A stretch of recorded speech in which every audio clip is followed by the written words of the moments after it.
बिस्मिल्लाहिर्रहमानिर्रहीम। Course code 109 गैर रस्मी तालीम में रहनुमाई और मुशावरत, जो कि diploma in literacy and non formal education का एक कोर्स है, इसके एक और प्रोग्राम यूनिट नंबर 7 के साथ डॉक्टर ताहिरा अल्लामा इकबाल ओपन यूनिवर्सिटी से हाज़िर खिदमत है। अज़ीज़ तलबा, आज हम देखेंगे यूनिट नंबर 7 गैर रस्मी तरीक़ाए तदरीस में मुशावरती प्रोग्राम की तशख़ीस। डियर स्टूडेंट्स, गैर रस्मी तालीम के निज़ाम में रहनुमाई प्रोग्राम बहुत अहम किरदार अदा करते हैं। इनका बुनियादी तौर पर मकसद ये होता है कि अर्जेंटली लर्नर को रहनुमाई फ़राहम करना है और इसके साथ साथ उन्हें ज़िंदगी के मुख्तलिफ़ पहलुओं में बेहतर फ़ैसले करने में मदद फ़राहम करना है। किसी भी प्रोग्राम की कामयाबी का इन्हिसार इस बात पर होता है कि उसकी इफ़ेक्टिवनेस को हमने किस हद तक एवेलुएट किया है। इस प्रोग्राम का मकसद ये होता है कि हम किस हद तक अपने मकासद को हासिल कर सके हैं और कौन सी खामियां हैं और कैसे बेहतरी लाई जा सकती है, और जो मकासद हासिल किए जा सके हैं उनको हम किस तरह से जारी रख सकते हैं। तो आएँ देखते हैं यूनिट के क्या मकासद हैं। रहनुमाई प्रोग्राम की तशख़ीस क्यों अहम है, इसके साथ साथ हम देखेंगे कि मुख्तलिफ़ इक़साम तशख़ीस की कौन कौन सी हैं, तशख़ीस के मराहिल और हर मरहले की अहमियत से वाक़फ़ियत हासिल करना, रहनुमाई प्रोग्राम के इक़साम और उनमें तशख़ीस की हिकमत अमली को सीख सकना। मज़ीद तशख़ीस की रोशनी में हम प्रोग्राम को किस तरह से बेहतर कर सकते हैं। आएँ जानते हैं कि तशख़ीस का मफ़हूम क्या है। तशख़ीस किसी भी चीज़ की कदर व कीमत या इफ़ेक्टिवनेस को देखना और मुअय्यर करना है।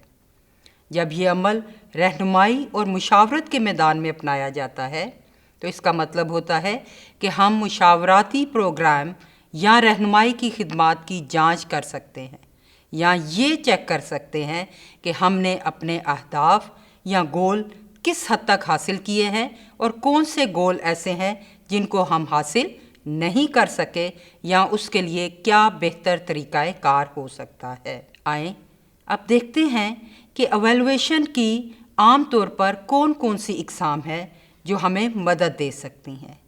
फॉर्मेटिव एवेलुएशन या फॉर्मेटिव तशख़ीस। फॉर्मेटिव लफ्ज़ से आप जान सकते हैं कि इस तशख़ीस का बुनियादी मकसद रहनुमाई और मुशावरत के अमल को ना सिर्फ बेहतर बनाना और ख़िदमात को लर्नर की ज़रूरियात के मुताबिक ढालना है, और ये तशख़ीस हम आम तौर पर जब रहनुमाई और मुशावरत का अमल जारी रहता है तो हम उस वक़्त देते हैं ताकि फ़ौरी तौर पर बेहतरी मुमकिन हो सके। Summative evaluation. समेटिव एवेलुएशन किसी भी मुशावराती या रहनुमाई प्रोग्राम के इख्तिताम या एंड पे दी जाती है ताकि हम ये जान सकें कि ओवरऑल ये किस हद तक प्रोग्राम इफ़ेक्टिव रहा है, उसके नताइज और असरात को हम बेहतर तरीके से जांच सकें। इसका बुनियादी मकसद ये होता है कि हम ये जान सकें कि क्या प्रोग्राम अपने जो तयशुदा मकासद हैं उनमें किस हद तक कामयाब हुआ है और कहाँ कमी या कोताही रह गई है। आएँ देखते हैं फॉर्मेटिव और समेटिव एवेलुएशन का कंपैरेटिव एनालिसिस। जब हम फॉर्मेटिव तशख़ीस की बात करते हैं तो आम तौर पर ये प्रोग्राम या सेशन के दौरान में किया जाता है, जबकि समेटिव तशख़ीस प्रोग्राम के इख्तिताम पर की जाती है। इसका बुनियादी मकसद अमल में फ़ौरी बेहतरी लाना है, जबकि समेटिव तशख़ीस जो है वो मजमूई मुआसरियत का जायज़ा लेना है। फॉर्मेटिव तशख़ीस में ज़्यादातर फोकस होता है तरीक़ाए कार और तामुल पर, जबकि समेटिव तशख़ीस नताइज और अहदाफ पर ज़ोर देता है। आम तौर पर हम मख़सूस नुकात पर तवज्जो देते हैं तो हम फॉर्मेटिव तशख़ीस की बात करते हैं, लेकिन जब हम तमाम के तमाम प्रोग्राम का अहाता करते हैं तो ये समेटिव तशख़ीस होती है। फॉर्मेटिव तशख़ीस आम तौर पर मुशीर, मुंतज़िम और लर्नर खुद بھی استعمال کر رہے ہوتے ہیں اور اس کا حصہ ہوتے ہیں، لیکن سمیٹیو تشخیص زیادہ تر پالیسی میکرز، انسٹیٹیوشنز اور جو ادارے آپ کے تعلیمی نظام کو فنڈ کر دیتے ہیں وہ استعمال کرتے ہیں۔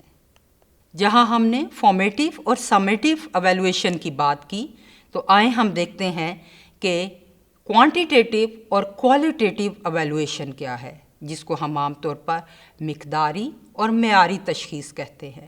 جو مقداری تشخیص ہے، اس میں ہم جو ڈیٹا ہوتا ہے اس کو اعداد و شمار کی شکل میں اکٹھا کرتے ہیں اور اس کو عددی تجزیے کے ذریعے نتائج اخذ کیے جاتے ہیں، جس کا مقصد تشخیص کے عمل کو عام طور پر آبجیکٹیو اور سٹینڈرڈائز بنانا ہے تاکہ نتائج کا موازنہ اور شماریاتی تجزیہ ممکن ہو سکے۔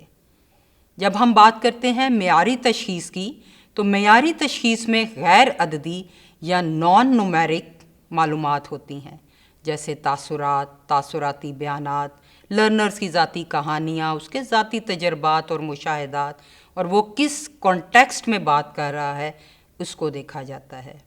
اس کا مقصد رہنمائی، پروگرام کے گہرے اثرات، جذباتی اور معاشرتی عوامل کو سمجھنا ہوتا ہے۔ آئیں اب ہم دیکھتے ہیں کہ مقداری اور معیاری تشخیص کا کیا تقابلی جائزہ ہے۔ مقداری تشخیص میں نے جیسے آپ کو بتایا یہ عددی ہے، اس میں نومیرک ڈیٹا ہوتا ہے۔ جب ہم بات کرتے ہیں معیاری تشخیص کی تو اس میں نیریٹو یا بیانیہ ہوتا ہے۔ اس کا طریقہ کار عام طور پر معیاری ٹیسٹ، سوال نامے ہوتے ہیں، جبکہ معیاری تشخیص میں انٹرویوز اور کیس سٹڈیز کو دیکھا جاتا ہے۔ مقداری تشخیص جو ہے اس میں زیادہ زور پیمائش اور موازنے پہ ہوتا ہے، جبکہ معیاری تشخیص میں سیاق و سباق اور تجربات بھی بات کی جاتی ہے۔ یہ قابل اعتماد اور معروضی ہوتے ہیں مقداری تشخیص، جبکہ معیاری تشخیص سیاق و سباق کے لحاظ سے تفصیلات کو بیان کرتے ہیں۔ مقداری تشخیص انفرادی عوامل کو نظر انداز کرتا ہے، جبکہ معیاری تشخیص زیادہ ٹائم کنزیومنگ ہے اور اس میں تعصبات یا بائسنس کے چانسز زیادہ ہوتے ہیں۔ مقداری تشخیص اس میں عام طور پر لارج سیمپل سے آپ ڈیٹا لے سکتے ہیں، جبکہ معیاری تشخیص کیونکہ ہم نے کانٹیکسٹ، سیاق و سباق اور تجربات کی بات کرنی ہوتی ہے تو اس میں ہم اسمال سیمپلز کی طرف جاتے ہیں۔ عزیز طلباء، یونٹ نمبر 7 کے اندر ہم نے دیکھا کہ غیر رسمی تعلیم میں رہنمائی پروگرام لرنر کی تعلیمی، پیشہ ورانہ، ذاتی اور سماجی مسائل کے حل میں مدد کرتے ہیں۔ یہ پروگرام آپ کی کامیابی کا انحصار اور اس کی مؤثر تشخیص پر ہوتے ہیں۔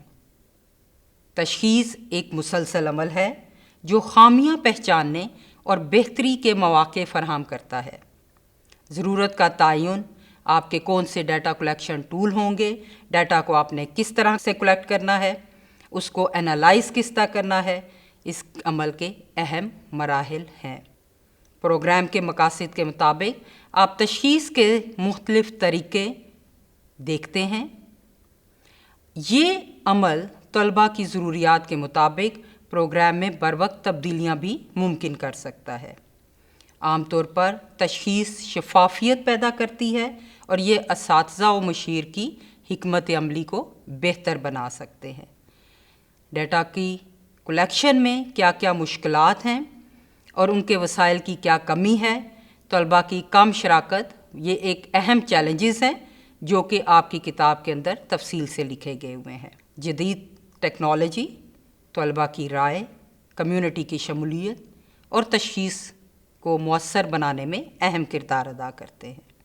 اس یونٹ کے اہم نکات کے ساتھ ہی آج کا پروگرام اختتام پذیر ہوا۔ Doctor Tahira, assistant professor, department of distance non formal and continue education سے آپ سے اجازت چاہتے ہیں۔ اللہ حافظ۔